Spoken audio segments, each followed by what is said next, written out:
ये अंतरयात्रा सूत्र कहता है, अंतरयात्रा ऊपर से थोपे हुए नियमों और नक्शों से नहीं संचालित होती है, ये संचालित होती है स्वयं के विवेक से।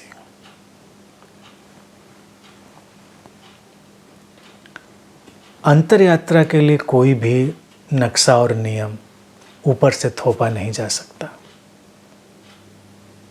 इसके लिए तो स्वयं का विवेक जगाना ही होता है। व्यक्ति हमेशा ये कोशिश करता है कि उसको ऊपर से कोई नियम दे दिया जाए, कोई जाना पहचाना उसको मार्ग दे दिया जाए, कोई नक्शा दे दिया जाए, कोई पद्धति दे दी जाए।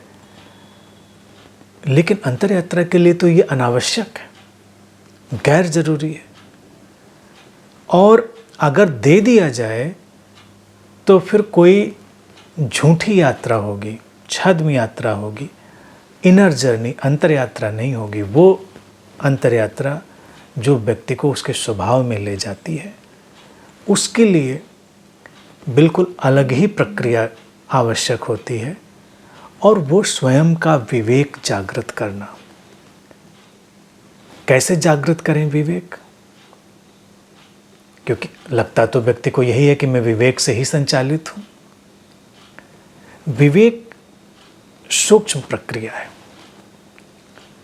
जीवन को जांचने परखने की, समझने की क्षमता है, अपना निर्णय लेने की क्षमता है,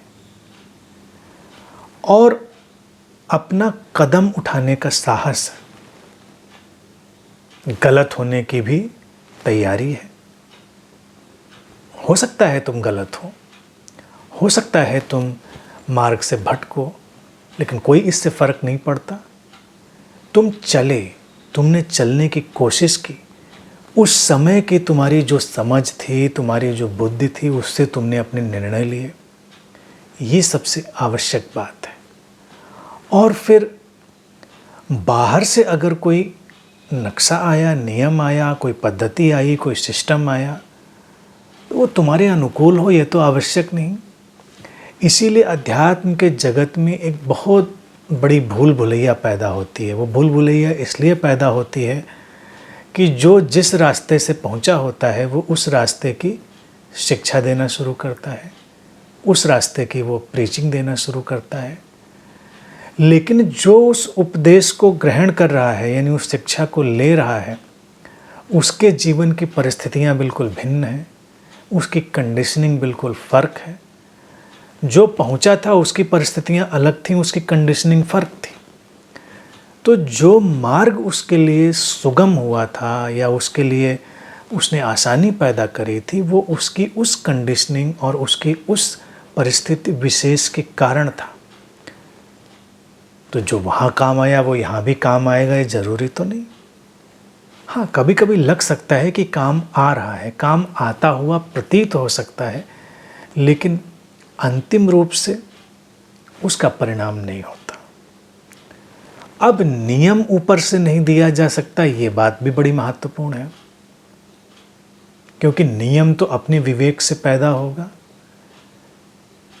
हालांकि व्यक्ति की जो परेशानी है और देखा जाए उसकी कमजोरी है, वो नियमों की आकांक्षा करता है। मेरे पास भी अक्सर तमाम लोग आते हैं, जब मैं उनसे कहता हूँ कि नहीं, मैं कोई अनुशासन नहीं देता, कोई नियम नहीं देता, मैंने अपनी बात कह दी, तुम उससे अपना निष्कर्ष निकालो, समझो, तुम्हारे काम पड़े, तुम समझ सको उसको, तो चलो रास्ते पर। लेकिन मेरी तरफ से कोई नियम या कोई शर्त या कोई अनुशासन नहीं दिया जाएगा, तो उनको बेचैनी होती है। वो चाहते हैं कि उनको कोई नियम दिया जाए कि तुम ऐसा करोगे, तुम ऐसा नहीं करोगे, तुम इस तरह से चलोगे, तुम इस तरह से नहीं चलोगे। और इसी मनोवृत्ति का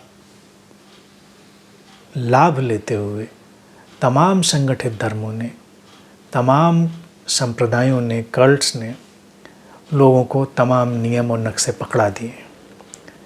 तमाम ऐसी चीज़ें उनके जीवन में डाल दी गई हैं कि उनको ये करना चाहिए, नहीं करना चाहिए। उनको ऐसे जीना चाहिए, ऐसे नहीं जीना चाहिए, ये खाना चाहिए, ये नहीं खाना चाहिए, ये पहनना चाहिए, ये नहीं पहनना चाहिए, ये विचार करने चाहिए, ये विचार नहीं करने, तमाम नियम हैं।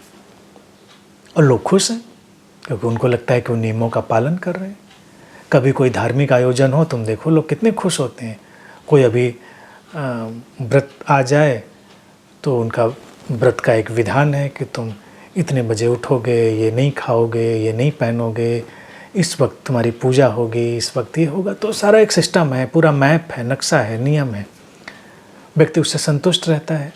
लेकिन यही एक किस्म की मानसिक गुलामी को पैदा करने की प्रक्रिया भी है। जब तुम बाहर के नियमों और नक्शों से इतना ग्रस्त हो जाते हो तो तुम्हारा विवेक धूमिल हो जाता है। तो क्या जो व्यक्ति बाहर के नक्शे और नियम और अनुशासन से नहीं चलता, उसके जीवन में कोई नियम नहीं होता, उसके जीवन में कोई अनुशासन नहीं होता, उसके जीवन में कोई नक्शा नहीं होता?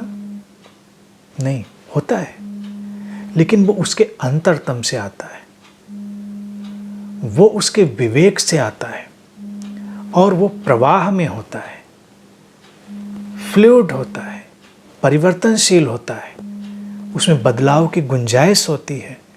इसीलिए विवेकवान व्यक्ति जीवन के नियमों के साथ बहता है, नियम में फंसता नहीं है, क्योंकि नियम वही काम का है जो बह रहा हो, बहाव में हो। बाहर के सारे नियम और नक्शे ठोस हो जाते हैं, जकड़ लेते हैं, और जो अंतरतम से नियम आते हैं, अनुशासन आते हैं, जीवंत होते हैं, प्रवाहपूर्ण होते हैं, वो उसकी यात्रा को अवरुद्ध नहीं करते। यही उसका सौंदर्य है। तो एक जागृत व्यक्ति या उस जागृति की तरफ बढ़ते हुए व्यक्ति के जीवन में नियम होता है, अनुशासन होता है।